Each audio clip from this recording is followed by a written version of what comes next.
Olá, hoje nesse vídeo a gente vai conversar sobre um tema muito importante, que é a violência obstétrica. Um tema velado, pouco falado e pouco conhecido, tanto pelas mulheres quanto pelos profissionais de saúde. Então, a violência contra a mulher representa uma das principais formas de violação dos direitos humanos, sendo uma lamentável realidade da nossa sociedade. Além das formas de violência física e psíquica mais notadamente conhecidas, a violência obstétrica ganhou visibilidade mundial a partir do final da década de 1950, quando nos Estados Unidos uma revista divulgou uma matéria intitulada A Crueldade nas Maternidades. O texto descrevia as formas de tratamento desumano, grosseiro e violento recebido por muitas mulheres. No Brasil, o tema passou a ser discutido no meio acadêmico apenas na década de 1980 e, posteriormente, por integrantes de movimentos femininos que passam a descrever a institucionalização do parto como formas de violência. Então, a violência obstétrica, ela se caracteriza por tratamentos desrespeitosos que atingem a dignidade da mulher. Tem alguns tópicos que eu trouxe para a gente discutir sobre o que seria de fato essa violência obstétrica quando ela é realizada por esses profissionais. Então, aqui na minha dissertação, do mestrado, eu trago algumas questões importantes sobre violência obstétrica. Por exemplo, a gente começa com a violação do direito da mulher, o direito da intimidade da mulher, quando você não respeita a privacidade da mulher nesse momento, expõe o seu corpo para outras pessoas, para outros acompanhantes. Então, a primeira violência obstétrica. Depois a gente tem a violência relacionada a informações e autonomia, quando você priva essa mulher de ter informações, tanto no pré-natal quanto na assistência ao parto. E quando você priva essa mulher de desenvolver o seu direito, que é uma lei, que é o direito da autonomia. É uma lei de 1990. A mulher tem o direito de participar, de decidir sobre as escolhas que ela faz relacionadas ao seu corpo. Omissão também é uma violência obstétrica, aquela mulher que é deixada lá no local da assistência ao parto sem assistência, comentários humilhantes, é muito comum profissionais realizarem comentários humilhantes para essas mulheres. Acompanhante, a lei do acompanhante é a lei 11.108 de 2005 e ainda hoje muitas maternidades proíbem a presença do acompanhante da mulher nesse momento. Se é um momento extremamente crítico para a mulher, você imagina essa mulher ficando sozinha, sem o seu acompanhante. Então, é uma lei, tem que ser respeitada. Cesarianas de forma rotineira, desnecessária, sem indicação real, é uma violência obstétrica. Episiotomia, apenas 11% das mulheres, segundo os estudos de Diniz, irão precisar de fato da episiotomia. 11%. Hoje o que a gente vê é que quase que 100% das mulheres voltam da maternidade com episiotomia. Manobra de Christeller, popularmente conhecido pelas mulheres quando o profissional sobe em cima da barriga delas. Isso é uma forma que elas usam para descrever. É lógico que o profissional não sobe em cima da barriga dela, ele simplesmente apoia os dois braços em cima da barriga dela e aperta essa barriga para esse neném nascer. A manobra de Christeller é uma violência obstétrica e hoje ela está terminantemente proibida pelos problemas que ela causa. Ocitocina, então o uso de ocitocina, que é aquele hormônio sintético colocado no soro para estimular o trabalho de parto, estimular as contrações e acelerar o trabalho de parto, é uma violência obstétrica. E o mais crítico disso é que o uso dessas intervenções acontecem logo no início do trabalho de parto. Por exemplo, a mulher acabou de chegar na maternidade. A ocitocina seria muito bem indicada quando essa mulher tivesse uma parada da progressão do seu trabalho de parto. né? Tá ali há 8 horas e não dilatou nada, então dilatou 1 centímetro. O profissional vai avaliar e de repente é o caso sim de usar. Mas a mulher acabou de internar. Ela foi avaliada, está em trabalho de parto e ela foi internada com 3 ou 4 centímetros. E o profissional vai e coloca um soro nessa mulher. Então, nesse caso, é uma violência obstétrica, porque não tem indicação real. A mulher acabou de chegar, não tem como avaliar se a mulher está dilatando, que inclusive é um termo no gerúndio de acontecimento, assim que ela chegou. Não tem como. A medicalização, né, que é o excesso de intervenções desnecessárias com essa mulher. Patologização dos processos naturais. Então, os profissionais vão patologizando, vão colocando patologias em coisas que são normais acontecerem naquela fisiologia daquele parto. Toques indiscriminados e com uso de força. Então, além de fazer o toque indiscriminado, é até difícil de falar isso, o profissional usa força. Como pode, né? Como é possível um ser humano fazer isso com outro ser humano, com uma mulher que já tem uma carga de sofrimento tão grande pela própria história de ser mulher? Né? As mulheres morrem, as mulheres sofrem violência de todos os tipos o tempo inteiro e ainda na assistência ao parto, essa mulher sofre violência. Então, toque de forma indiscriminada, rotineira, sem indicação, no pré-natal, né, sem indicação. Para que é o toque? O toque foi proscrito desde 1980 pela Organização Mundial de Saúde em um manual que ele intitula de Boas Práticas na Assistência ao Parto. Não se cita o toque, inclusive discute sobre o uso. Ele deve ser utilizado quando essa mulher tem uma indicação. Né? Então, por exemplo, na assistência ao parto, ele é indicado de forma, né, de tempo em tempo, ser realizado para avaliar a dilatação dessa mulher. Então, de 2 em 2 horas, de 3 em 3 horas, o profissional pode, né, junto com a evidência científica, definir aí qual é o intervalo que ele irá realizar e também de acordo com aquela mulher. Né? De repente, tem a necessidade de fazer mais vezes e menos vezes. O problema é fazer o tempo inteiro toque, exemplo de meia hora faz um toque, 10 em 10 minutos, e o problema maior ainda é fazer o toque por diferentes profissionais e, pior do que isso, por estudantes. Então, o corpo da mulher ele é tratado em muitas maternidades como objeto de estudo. Isso é uma questão muito, né, crítica. Discriminação com relação à etnia, idade, religião, questão socioeconômica. Os estudos trazem para gente que a raça negra, a mulher da raça negra, ela sofre muito mais violência obstétrica do que a mulher. Peregrinação em busca de assistência. Então, a mulher, ela não pode peregrinar os locais em busca de assistência.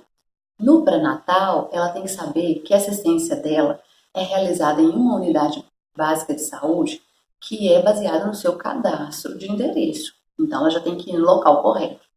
E se ela for no local errado, ela tem que ser orientada qual exatamente é o seu local. E não deixar ela buscando aí pela cidade, entender qual é o seu local.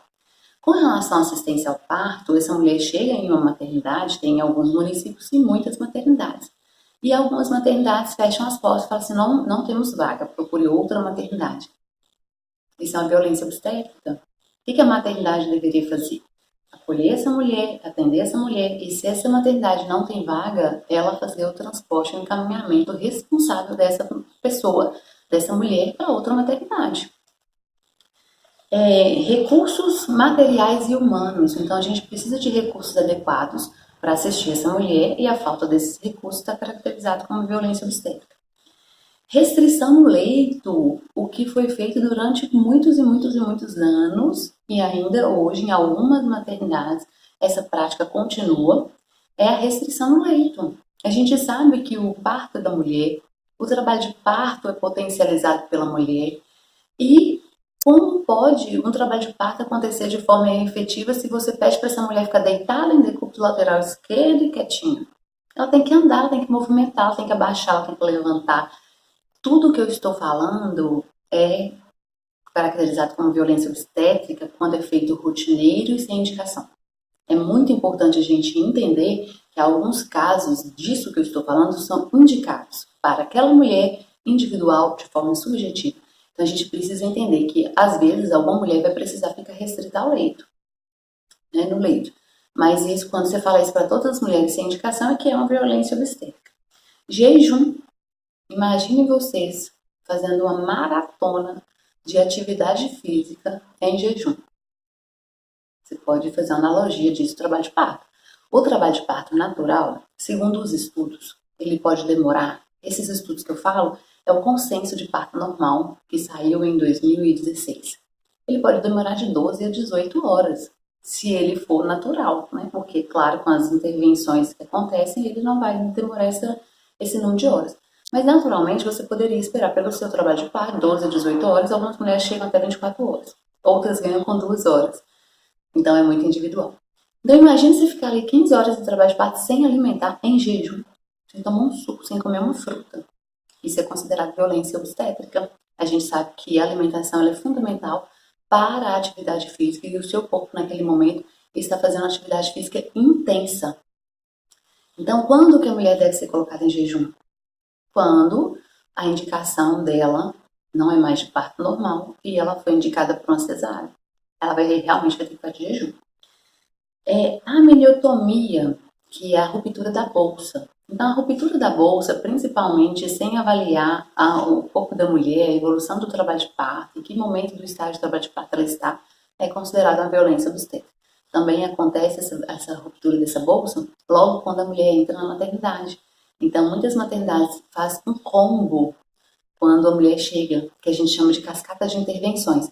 Então, a mulher chegou na maternidade, ela é avaliada, com 4 centímetros ela é internada, é colocada no quarto, orientada a ficar deitada, em jejum, coloca o soro na veia com ocitocina, rompe a bolsa e faz o primeiro toque. Em seguida, né, de tempo em tempo, toque por vários profissionais. Essa história que eu contei é considerada uma violência obstétrica. Abandono, aí a gente fala assim, vocês mulheres têm que lutar pelos seus direitos, têm que conhecer o que são seus direitos e falar. Eu sempre falo com elas para dialogar com o profissional, porque ela tem profissionais maravilhosos na assistência ao parto, que dialogam com a mulher, que respeitam a sua autonomia, o seu corpo, que dão ouvido àquilo que ela está falando. Assim como tem outros profissionais que não são tão maravilhosos assim, em todos os lugares, com todas as classes profissionais, né? Dito isso, ela tentando dialogar com esse profissional, ela pode conseguir, né, que a sua autonomia seja respeitada. Mas se ela não conseguir, ela tem que realmente tentar colocar para esse profissional que ela conhece as leis, os seus direitos e que ela tem que fazer valer o seu direito, junto com o seu acompanhante. Eu sempre falo para a mulher, ela precisa ir na assistência ao pré-natal, nos grupos de gestância, nos cursos de casais grávidos com o seu acompanhante, porque chega lá na hora, a mulher não vai querer discutir nada com ninguém. Quem que vai discutir para ela? É o acompanhante. Então, aí algumas mulheres relatam, né? Na minha dissertação, teve um relato de uma mulher que falou assim, Milene, eu falei que eu não queria isso, eu falei que eu não queria o soro, eu falei que eu não queria o corte, que não tinha necessidade, já tinha 4 filhos de parto normal, que eu sabia que o corte para mim não ia ser indicado, que a episiotomia não ia ser uma indicação real. E depois que eu falei que eu queria que apagasse a luz, que o barulho estava me incomodando. E sabe o que aconteceu, Milene? Eles me deixaram lá sozinha durante a noite inteira.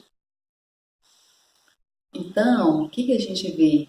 Quando a mulher ainda quer fazer valer o seu direito, ela é abandonada.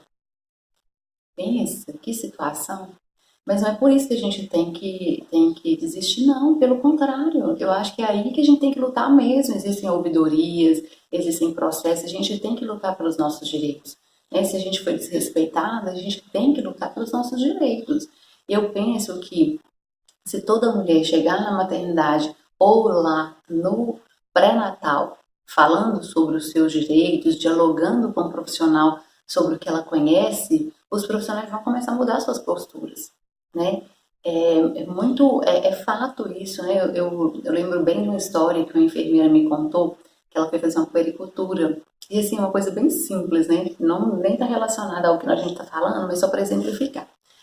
Ela foi fazer uma puericultura de uma criança de 5 anos. E aí eu acho muito engraçada a fala dela e a fala da criança. A criança foi acompanhada pela mãe e a enfermeira começou a conversar com a mãe. E poucos minutos depois de começar a consulta, a criança virou para a enfermeira e falou com ela assim: como é o seu nome? Fulano. A enfermeira respondeu: Fulano. E ela falou, a criança falou assim: o meu nome é João. Tipo assim, nossa, que vergonha pra nós, né? Porque, tipo, a primeira coisa que a gente aprende quando vai fazer uma consulta de enfermagem, eu falo sempre com meus alunos, assim, eu sou até incisiva com relação a isso, quando é prova prática, eu falo com eles: não, tá muito errado sua consulta, você não começou conversando com o paciente, perguntando o nome dele e se apresentando. Então, eu falo com eles: a primeira parte da consulta, a apresentação mútua. Pergunta o nome dele, fala o seu nome, fala quem você é, a partir daí você transcorre a consulta. Então, trata-se de uma violência obstétrica, a gente colocar codinomes nessa mulher, Florzinha, Mãezinha, pelo amor de Deus, chama a pessoa pelo nome. Algumas pessoas têm esse hábito de chamar as outras por codinomes, e algumas pessoas até não se incomodam, né? Mas a gente não pode prever quais pessoas se incomodam ou não. Para você evitar essa violência obstétrica relacionada a isso, chame a pessoa pelo nome, né? Consentimento informado, como eu falei, a lei da autonomia de 1990. Então, todo mundo precisa informar, todos os profissionais precisam informar ao paciente aquilo que ele está realizando. Chama-se consentimento informado. Ele aceitou, você vai fazer. Ele não aceitou, você não vai fazer. Uma coisa que virou lei, inclusive, né, é com relação ao teste rápido de HIV. A gente tem que fazer um consentimento informado, pedir para a pessoa assinar como ela foi aconselhada e ela está consentindo que a gente realize esse exame. Aí parece que as pessoas só dão importância para esse exame, que virou lei e tal. Mas não, é para qualquer coisa que você vai fazer nessa paciente, você tem que perguntar se pode. Vou realizar o seu exame físico, vou avaliar o seu corpo, tudo bem? Posso? Eu falo isso com criança na puericultura. Quando eu vou avaliar as partes genitais de uma criança, e quando é bebezinho, eu pergunto para a mãe se eu posso fazer isso. Quando ele é maior, eu pergunto para a mãe e pergunto para ele. Né? Então, tem crianças de 5 anos, por exemplo, que eu pergunto para a mãe: posso fazer a avaliação genital dele? Pode, claro, normalmente as mães, né, querem que faça. Mas eu pergunto para a criança: eu posso avaliar aqui, para isso, para isso, para isso? Geralmente a criança concorda, tem casos que a criança não concorda. Eu tive um caso que a criança falou: não, não, não, não, não. Aí eu discuti com a mãe. A mãe, eu perguntei se tinha alguma queixa, né, se tinha alguma necessidade de a gente realmente conversar mais com ele sobre isso para ele aceitar. A mãe falou que não, estava tudo bem. Eu falei assim: ok, então a gente não vai desrespeitá-lo sem necessidade, né? Porque, inclusive, puxando um pouquinho o gancho aí para violência infantil, começa assim, quando a criança é desrespeitada com relação ao seu corpo. Se ela falou não, é não. Então, a gente tem que entender isso enquanto profissional. Ah, mas aí tem uma necessidade, uma real necessidade de avaliar porque ele está com um problema. Ok, então vamos discutir com a mãe, vamos sentar com essa criança e vamos conversar com ela. Para ela aceitar, mas você não pode simplesmente, ela falou não, você acha que tem que ser avaliada e você vai lá tirar a roupa da criança e avalia. É uma violência contra a criança. Então, com a mulher, o consentimento informado. E uma questão muito crítica é o uso do corpo dessa mulher para fins didáticos. Né? Então, quando essa mulher, o exame de toque ou qualquer outro exame é realizado nela como fins didáticos. Então, está aqui na minha dissertação uma questão que eu acho muito interessante, que é possível afirmar que a violência obstétrica pode se manifestar de várias formas, motivo pelo qual é um complexo problema de saúde pública, que não acontece apenas nas maternidades, acontece lá no pré-natal, quando essa mulher chega para fazer o pré-natal com seu exame positivo, seu beta-HCG positivo, e qualquer pessoa da equipe vira para essa mulher e fala assim: nossa, mas você está grávida de novo? Nossa, mas quantos anos você tem? Você tem 15 anos, você está grávida pela segunda vez? Nossa, mas você tem 40 anos e já está com a oitava gravidez? Trata-se de uma violência obstétrica. Ou então fala assim: olha, você faltou a primeira consulta, agora eu não vou remarcar outra consulta não, tá? Tudo isso é violência obstétrica, negligência. Quando a gente começa a olhar para essa mulher como um ser individual, que tem as suas particularidades, que está passando por um momento extremamente crítico da sua vida, Ainda que a gravidez seja planejada e desejada, os hormônios afetam o corpo daquela mulher de uma forma tão intensa que ela vai ter muitas questões durante o pré-natal para a gente entender que ela está passando por isso. E aí, eu penso que é muito difícil o profissional ter essa sensibilidade toda quando ele ainda não passou por esse processo, mas a gente tem que buscar através das evidências científicas, através dos artigos, através dos manuais, dos protocolos, pelo menos então seguir o que está no protocolo. Se você não consegue ter sensibilidade para entender o processo que ela está passando, e geralmente quando a gente já é mãe, a gente entende, né, perfeitamente esse processo, geralmente. Essa semana a gente fez o grupo do plano de parto, que é um grupo para estimular as mulheres, né, a conhecer sobre essas questões todas. E aí uma mulher falou comigo assim no início: nossa, Milena, foi excelente, eu adorei a roda de conversa do plano de parto, tá? Eu saí daqui muito informada, estou surpresa das informações que eu recebi aqui, e eu queria que você não, se eu chorar aqui durante o processo, que você que você me entendesse, você não reparasse. Eu falei assim: não tem problema nenhum, pode chorar o tanto que você quiser. Se começar a chorar agora, não tem problema. Se precisar, a gente chora com você, porque a gente entende perfeitamente o que você está passando. Né? A gente já passou por isso, a gente sente isso. E é uma pessoa que realmente está ali e que precisa ser acolhida. Ela precisa ser olhada na sua singularidade. Né? Nós precisamos entender dessa mulher para a gente então realizar esse pré-natal, para a gente fazer acompanhamento da assistência ao parto e não violar os seus direitos. Mas você, que é mulher, não é profissional de saúde, também precisa se informar. Porque não basta apenas os profissionais de saúde se informarem, as mulheres também têm que se informar. Elas têm que ler durante o pré-natal. A própria caderneta da gestante traz informações riquíssimas sobre assistência ao pré-natal, e tem vários artigos. Converse com um enfermeiro que faz seu acompanhamento, com o médico, pergunte fontes que você pode pesquisar, que são científicas, que te dão realmente um norte, e participe dos grupos de gestantes. Então, na unidade, por exemplo, a gente convida 100 mulheres e aparece 20 mulheres para os grupos de gestantes.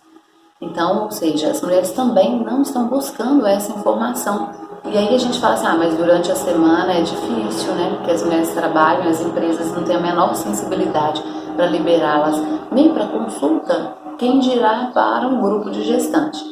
Mas a gente faz eventos sábados. Na minha unidade a gente faz o casal grávido, que acontece no sábado à tarde. Ainda assim a gente não tem adesão, né? Alta adesão, que é o tanto que a gente gostaria.